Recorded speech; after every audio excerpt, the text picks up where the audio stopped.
Hello viewers, আসসালামু আলাইকুম। আবারও চলে এলাম আপনাদের সামনে। প্রচণ্ড বৃষ্টি হচ্ছে বাইরে। তাই বৃষ্টির মধ্যে বেরিয়ে পড়লাম। গরুকে দেখে খুব মায়া লাগলো, তো একটু আদর করে দিলাম। বৃষ্টির মধ্যে বেরিয়ে আমি আপনাদের হাটের অবস্থা জানাবো যে বৃষ্টিতে হাটের অবস্থা কি। আপনারা দেখতে পাচ্ছেন বাইরে প্রচুর বৃষ্টি হচ্ছে। বৃষ্টিতে একদম মাঠ, ঘাট, পথ সব ভিজে যাচ্ছে এবং রোডের মাঝখান দিয়ে গাড়ি যাচ্ছে আর দুপাশ দিয়ে হাট বসেছে পুরান ঢাকার সেই ধোলাইখাল ঐতিহ্যবাহী হাট। আমাদের পুরান ঢাকার এই ধোলাইখালের হাটে প্রচুর গরু আসে। আপনারা প্রচুর ক্রেতারা এখান থেকে গরু নিয়ে যায়। আপনারা দেখতে পাচ্ছেন আশেপাশের পরিবেশগুলো।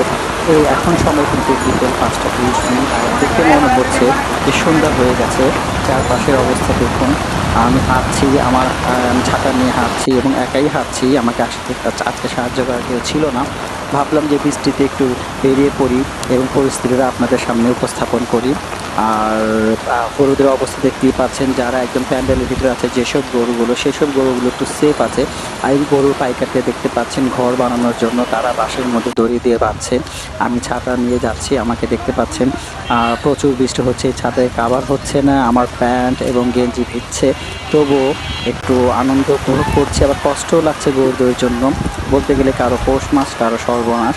এই প্রচণ্ড গরমে অনেকে বৃষ্টির আশা করছে, আর পাইকারদের তো মন খারাপ, কারণ হাটের সময় বৃষ্টি হলে পাইকারদের অবস্থা একটু খারাপ হয়, অনেক কষ্ট হয়ে যায় গরুগুলোকে তাদের কাছে ঠিকমতো রাখতে। গরুগুলো দেখতে পাচ্ছেন এগুলো ভিজছে, গরুগুলো মাঠ ঘাট পুরা কাদায় কাদায় ভরা। এখানে সব দুধটা গরু দেখতে পাচ্ছেন সাদা, খুব সুন্দর দেখতে এবং সো কিউট লুক দেয়।